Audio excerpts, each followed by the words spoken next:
Ok, na lobi lelo tolingi tolobela nini ezali évolution ya bitumba na kati ya est de la République démocratique du Congo. Nini ezoleka mweso eza na maboko ya nani ya mibale topesaki na titre na biso ya mokolo lelo guerre imminente entre Tanzanie na Rwanda.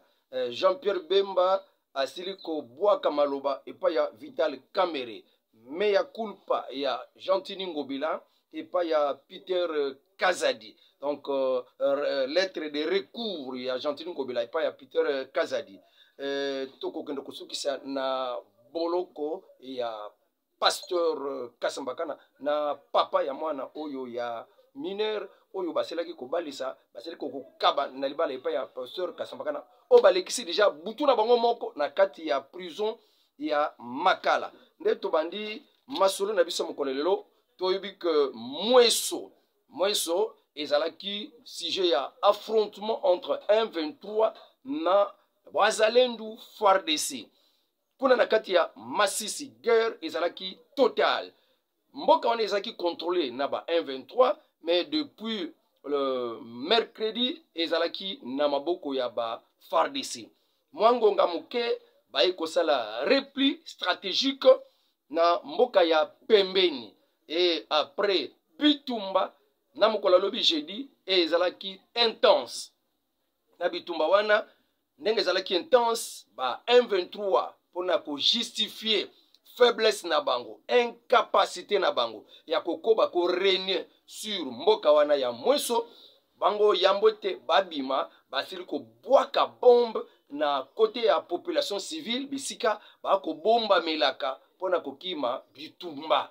Ba bomba meki mingi bazo bomba mamingi na hôpital kona na kati ya paroisse catholique na hôpital moko ezakuna pe na église protestante oyo babengi sepak kuna pe bazo bomba mela kuna mena bandako mususu pe ya batu bazo ko bomba mela kuna ndako eza mwa makasi batu bazo bomba mela kuna pona kokima babitumba pe ba masasi wana. Donc des bombes ont tombé sur une maison. Ndako wana ezalaki ko bomba ba civil o bandako kima bakende ko se réfugier na ndako wana pona kokima bitumba nde ba M23 ba buaka ki bombe. Alors ndako wana batu basili ko wa une vingtaine basili ko wa ko trouver li wakuna pe balobi 21 blessés. Donc 27 civils tués et 21 blessés na rapport ya lelo le 26 janvier 2024 na mboka wana. Alors donc ba kimelaki na église protestante ya Sepak, ba musu ba kimelaki na église catholique kuna ne hôpital général de référence et zakuna nde ba musu bazo kimelaka na bandako ya batu. Ba M23 na kanda wana tangu bazo kende balobi photo tikala ko bebisa. Nde yang wana nouvelle otoko pesa bino dans un premier temps pona nombre bilan lobby ezalaki 19 morts lelo tola mokola jeudi le 26 ezali nde 27 morts et 21 blessés. Alors jusqu'au soir du jeudi ba combat et continue kikaka ba tir et bwakama kikaka na kati ya mboka wana ya mweso, mais contrôle jusque na butu contrôle ya mboka wana mweso ezalaki na maboko ya ba FARDC pe Wazalendo. Alors message euti na FARDC na biso porte-parole ya FARDC kuna na kati ya Nord Kivu asili ko sala message. Alors que le FARDC condamne les morts et les blessés oyo na kati ya mboka ya mweso liwa wana euti na nzela ya ba M23 na kanda bango bamonaki ke sengelaki ba bebisa pe ba bebisa. Le FARDC condamne les morts et les blessés innocents causés par le M23. Alors le FARDC invite la communauté internationale à se saisir du dossier. Sentant leur défaite dans la cité de Mweso, le M23 avait lancé à l'aveuglette des bombes dans la cité de Mweso pour saboter la quiétude des civils et instaurer la terreur. Plusieurs attaques étaient lancées par les M23 na ba position ya ba FARDC wazalendo ko tala na bamboka ya Kanyangoe, mboka ya Mweso, mboka ya Mushobere, mboka ya Mudugudu, mboka ya Mudugudugu kana mkati ya Masisi. Donc mboka na nyonso mais le wazalendo et les FARDC baza au contrôle ya bamboka wana. Bazo bengana ba M23 destination na bango nanu bakende ko bengana bango na mboka ya Kishanga. Kuna pe ezalaki vraiment ba bombardement ya makasi.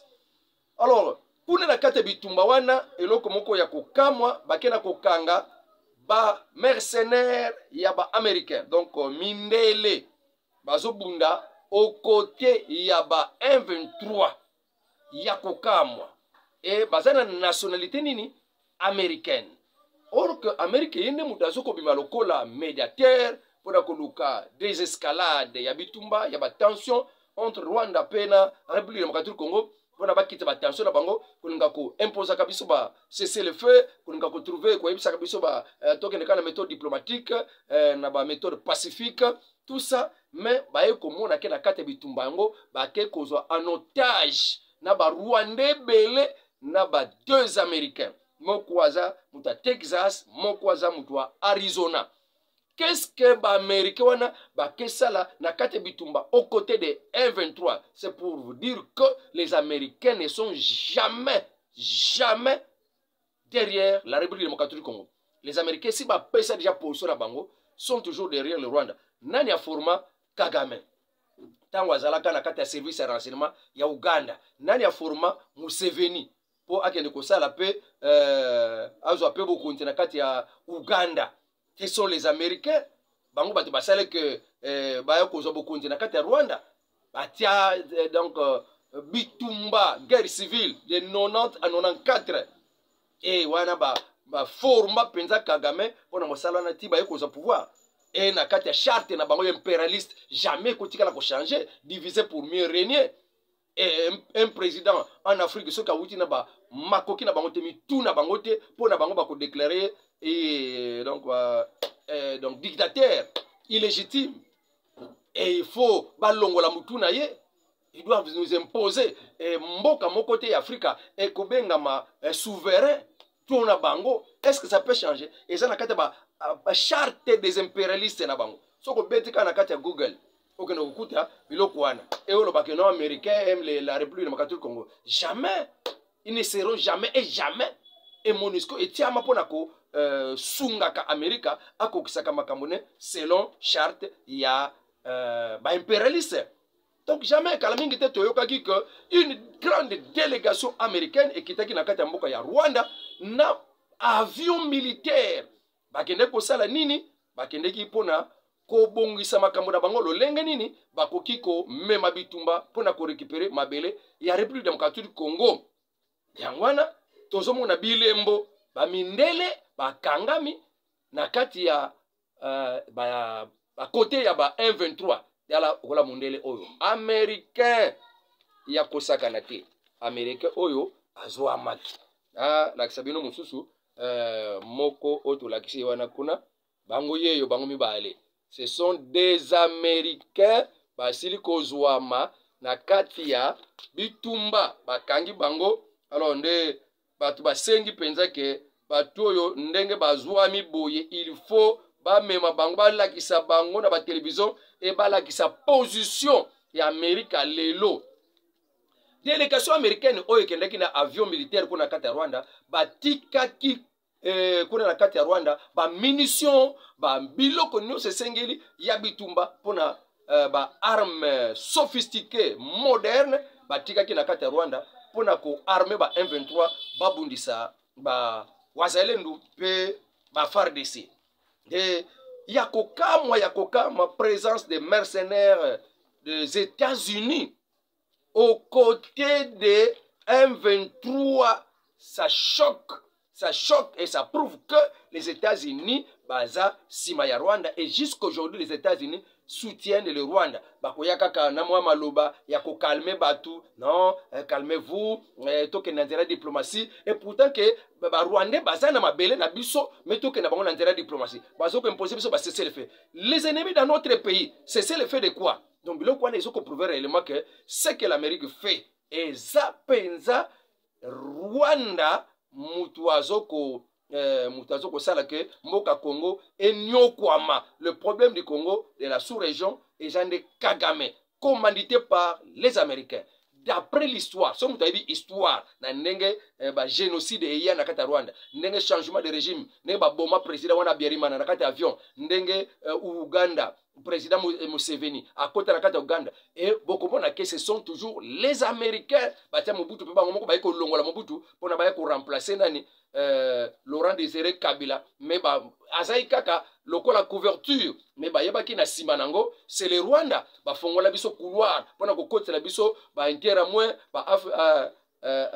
FDLR Rwanda, bazaki na minduki, bien armé, désarmé bangote, yebaki baso kende kuna ko créer problème. Et bah, il y a des problèmes qui créé kuna Rwanda ko bando utiliser yango comme prétexte pour na akota kana RDC soit déjà qui batwana ba menace pour na Rwanda. Et c'est comme cela que tilelo passe ezaka na kati ya est wana. MONUSCO lokola na wa kete, MONUSCO lokola na wa kete tokonyoka makakaka na makambo ya ba groupe rebelle. Alors Kagame, Paul Kagame, un trouble fait na région ya Grand Lac.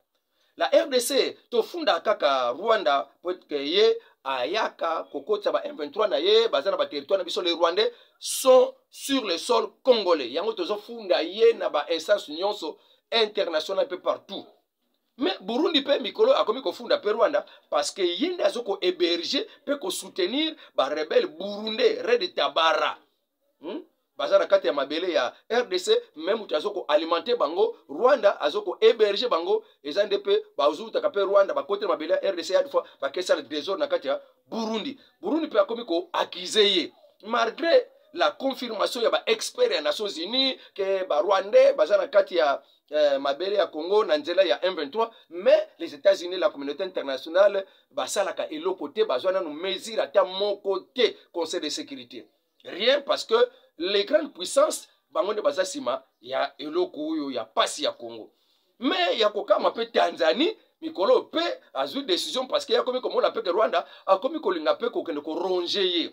Alors la Tanzanie aussi a décidé de rapatrier ko bimisa ko zongisa ko bengana ba réfugiés tout Rwandais au bazana kati ya mabele ya Tanzanie au regard de leur comportement au bafishaka na kati ya mboka ya République démocratique du Congo na mboka ya Burundi. Alors Rwanda Tanzanie asili kozo mukano ya koyeba ko bengana na mabele na ye ba réfugiés rwandais.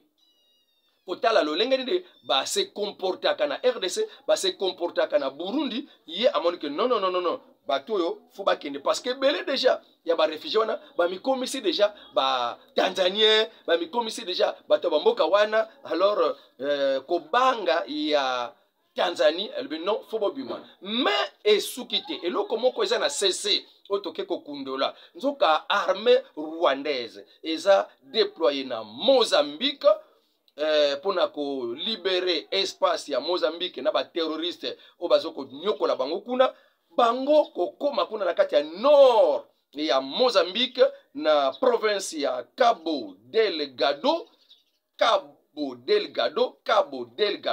kuna na nord ya Mozambique frontière na Tanzanie na nord ya Mozambique frontière na Tanzanie côté ya province ya Cabo Delgado nekuna ba RDF militaire rwandais bazali bakenda kuna ba déployer bango kuna pona batia kimia na kati ya mboka ya Mozambique nzoka bango kuna kote ya nord wana kokotaka na mboka ya batu ya Tanzanie basalaka ba plusieurs incursions sur le sol tanzanien kaka mwa mikolo na janvier 2024 bakotela kisusu ba Tanzanie ti bakeboma ba 10 civils tanzaniens pona sous prétexte que bazo bengana ba terroriste ya État islamique ne bazokosela wana tozobenga na bango bakotaki kuna na mboka Tanzanie yango tokotaki na mboka Tanzanie mpona to benga na bango kuna na mboka na nzoka bazokovize eloko mosusu bake koboma 10 civil ya bato Tanzanie yango Tanzanie akomi kosala programme na ye na ndenge ya cese mpona kosala bitumba au clair na Rwanda. 10 civils tanzaniens qui étaient tués. Alors la Tanzanie en pleine élaboration d'une stratégie de guerre préventive contre le Rwanda. Ok, ba révélation ne makamboyo Tanzanie etindi ke abanda déjà ko benga na bango na zela nanu te ta na mona déjà babiloko moko zo sala makuna makambo basalaka na RDC makambo basalaka na Burundi nga ekokomela nga te déjà une guerre préventive déjà et en préparation entre Tanzanie na Rwanda. Incident na aéroport ya Kavumu na kati ya Bukavu. Le programme alimentaire mondial, PAM, Oyo Akambaka, service aérien humanitaire ya Nations Unies, Yende Asiliko Tiamobeko. Le programme national, programme alimentaire mondial, programme alimentaire mondial, PAM, annonce la suspension des vols. Il y a service aérien, il y a Nations Unies, na aéroport ya Kavumu suite na et oyo situé na village na ville ya Bukavu dans une note oyo ba pesaki jeudi le 25 janvier 2024 pour des raisons de sécurité aérienne suite à un accident oyo esalamaki na kati ya piste wana na atterrissage ya avion moko militaire ya République démocratique du Congo ekendaki kotuta mutuka moko ezalaki na kati ya piste wana epelisaki moto na avion wana militaire ya République démocratique du Congo nde esali kobanga ya manque de sécurité na kati ya aéroport wana ya Kavumu eza na kati ya Bukavu esali que PAM apekisa ba avion na bango ya programme aérien programme service aérien humanitaire ya Nations Unies ekitaka susu te na kati ya aéroport wana ya Kavumu na kati ya Bukavu. Obi na yebisaki bino déjà na kati ya journal ona pesaki émission na pesaki ke ezande avion na biso militaire et pelaki moto na kati ya piste wana ya Kavumu na kati ya Bukavu tangu abandeki kokita or que c'était que akende ko tuta lipapu na ye kende ko tuta mutuka moko ezalaki pembeni wana toyebi comment mutuka wana evanda na esika wana. Les enquêtes continuent pour savoir la cause ya présence ya mutuka na kati ya aéroport tant que atterrissage ezoko salama.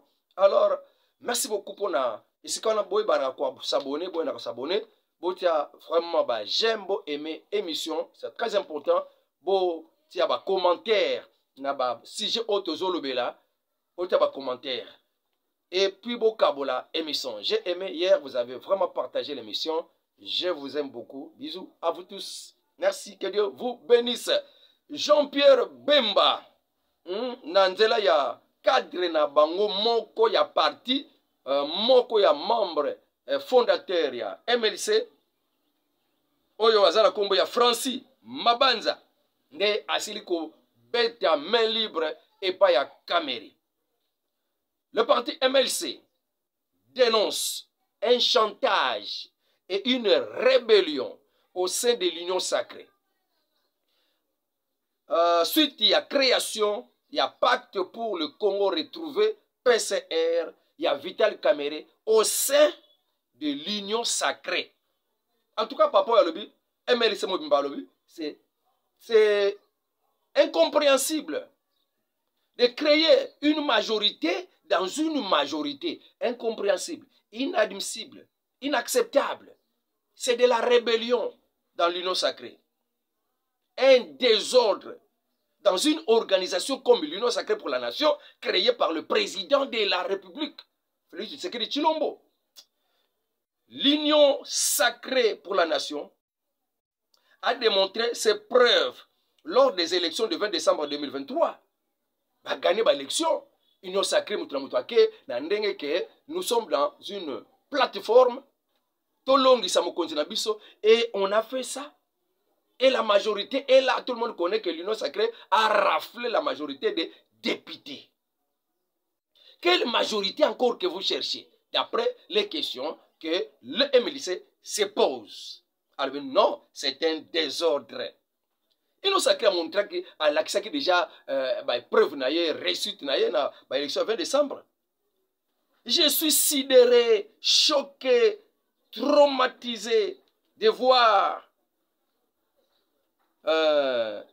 un groupuscule des opportunistes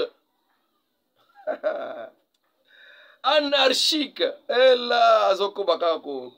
veulent créer la rébellion dans l'Union sacrée pour la nation. Ah, je suis sidéré, estomaqué, choqué, blessé, donc de voir un groupuscule des opportunistes anarchiques veulent créer la rébellion dans l'Union sacrée. Et Kosimbate. Alors, pour Papa Kabuya, Nenga Salaki, Kotambola Naye, il pas consulté qui m'a battu Naye, MLC va condamner. FDC a condamné qui yango, mais Papa Kabuya le n'a pas condamné. Mais de l'autre côté aussi, Sama Lukonde a fait sortir sa plateforme DAB, dynamique, agression et de bâtisseurs. Selon les analystes, la tournée aussi du secrétaire général de l'UDPS, Kabuya Mwanabouté, chez Mboso, chez Bahati, chez Bemba, dit aussi quelque chose.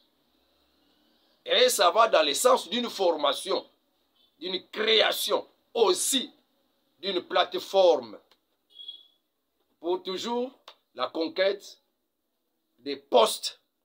En écoutant la déclaration du secrétaire général sur donc Kabuya Mwanabouté de l'UDPS sur PCR de Vital Kamerhe, il dit que le PCR de Vital Kamerhe n'est pas du tout un problème, d'après le secrétaire général Kabuya Mwanabouté. Il n'est pas exclu aux gens de se réunir et de réfléchir comme il n'est pas interdit aux gens de réfléchir et de se réunir. Il n'y a pas du tout un problème. Pour na papa Kabuya, problème est à côté caméra sala na ye. Toko pe sabatute ba sangana pona ba kanisa. Mais MLC a bêti yango main libre. FDC a bêti yango jamais. On a besoin de la rébellion. On a déjà la majorité. Ça, ce n'est pas normal. Mais pour la papa Kabuya, il faut que ça me doute. Ah, ça n'a pas été. Ah, ça m'a canisé. Et le quoi, ça n'a pas de problème. Pour la papa Kabuya. Tout comme nous avons aussi, nous,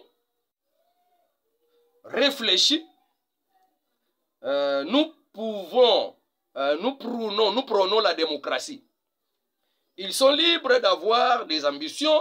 Ils sont libres, PCR, d'avoir des ambitions. Ce qui est tout à fait normal. Donc, pour papa Kabuya, moi, na boute ya IDPS secrétaire général, à mon amour, ma bête, ma sala na bango. Et tandis que les autres ont condamné, papa secrétaire a dit, bisope, toza na biso na makoki, yako, kanisandenge bango ba kanisi. Donc, d'après l'analyse, kolanda maloba, il y a secrétaire général de IDPS. A condamné en côté, c'est pas pour ça que ça tourner à Salaki et à Pambate. C'est que pour naye alingazwa Bati Mboso na Jean-Pierre Bemba basa la paye bango lisanga pour na ba faire face na Oya Kamerhe, ba faire face na Oyo ya Sama Lukonde. Voilà d'après ba analyse ndenge ba iko kanisa na bango. Ngobila, une mystérieuse correspondance de Ngobila à Peter Kazadi pour demander la levée de la suspension. Une mystérieuse correspondance de Gentini Ngobila à Peter Kazadi pour demander la levée de sa suspension. Et logonini est lié yo papa. Ngobila s'exprime. En tout cas, Ngobila alobi.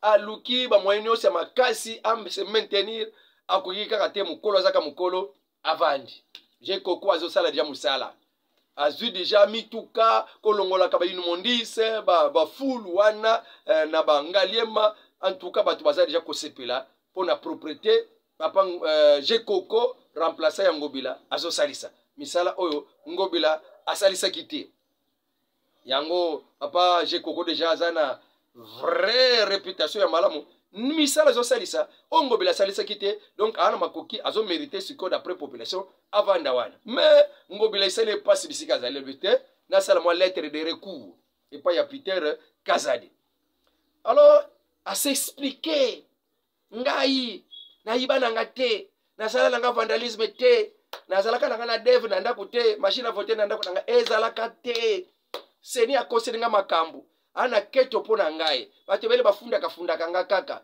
mpo na keto baza nango mpo na ngai nga bakinwa balingaka nga mingi nalingami makasi na bakinwa papa Peter Kazadi kolanda makambo wana te koyoka makambo wana te bakinwa balingi nga fort me baza na keto mpo na ngai seni aza na preuve moko te mpo na kolobaki nga nayibaki aza na preuve moko te papa Peter Kazadi zongisa ngai nazonga na nga gouverneur wana nde makambo oyo je n'ai jamais organisé une fraude. Je suis aimé de la population de la ville de Kinshasa, a-t-il écrit sur sa lettre de recours à Peter Kazadi.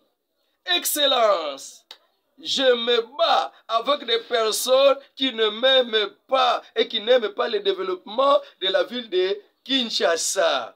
Et je sollicite la levée de la mesure, papa Peter Kazadi, afin de me permettre de continuer à présider sur la destinée de la ville de Kinshasa. Wana malubaya Jean-Tuni Ngobila. Est-ce que ekosimba? Ok, tokotala makambango ndenge kaka ekoleka soki papa Peter Kazadi akolinga. Pierre Kassou, le pasteur de l'église primitive, transféré à la prison de Makala pour viol sur mineur. Depuis le mardi, le 23 janvier 2024, il était d'abord retenu 48 heures à la cour d'appel de la Gombe avant son transfert, suite à son refus à répondre à l'appel de la justice après 2 mandats de comparution non honorés. Un mandat d'amener était lancé contre le pasteur. Et c'est pour cette raison, c'est une nuit déjà qu'il a déjà fait à Makala. Alors c'est à Makala qu'il attendra son procès, car la justice trouve très grave des faits qui lui sont reprochés et pour lesquels il devrait rester en détention. 1. Viol pour mineurs. 2. Mariage forcé dans son église.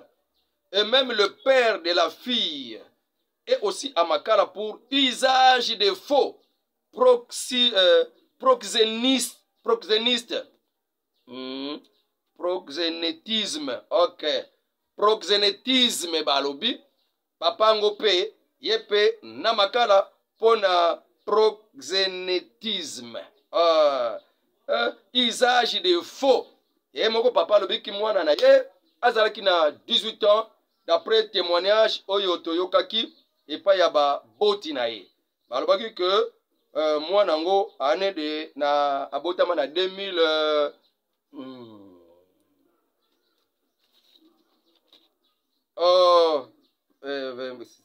alors dans la nana non de comment.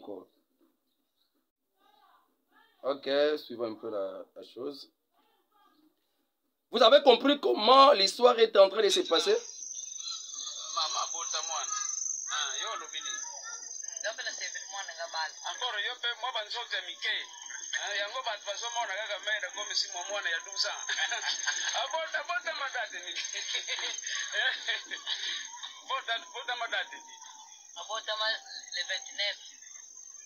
29 mois 2005.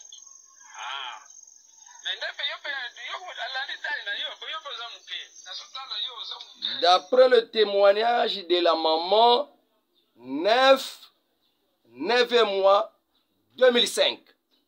mais d'après ba recherche ya ba juge na kati ya cour d'appel de Kinshasa Gombe bakena koluka ba bulletin ya mwana wana tina ba école baye ko remarquer que mwana ngo abotama na 2009 et pour na bango asil ko bala mineur il mérite la prison. Or que tata ya mwana yemoko pe. Bonjour à tous. Nous sommes à Kinzamboët. Ici à le frère Boy, mon grand frère, l'aîné de la famille. Ici nous avons le pasteur Mathieu, qui est aussi mon beau frère. Moi je suis le pasteur Daniel Mabiala. Daniel Mabiala. De l'église primitive du Saint. Père de la fille. Je suis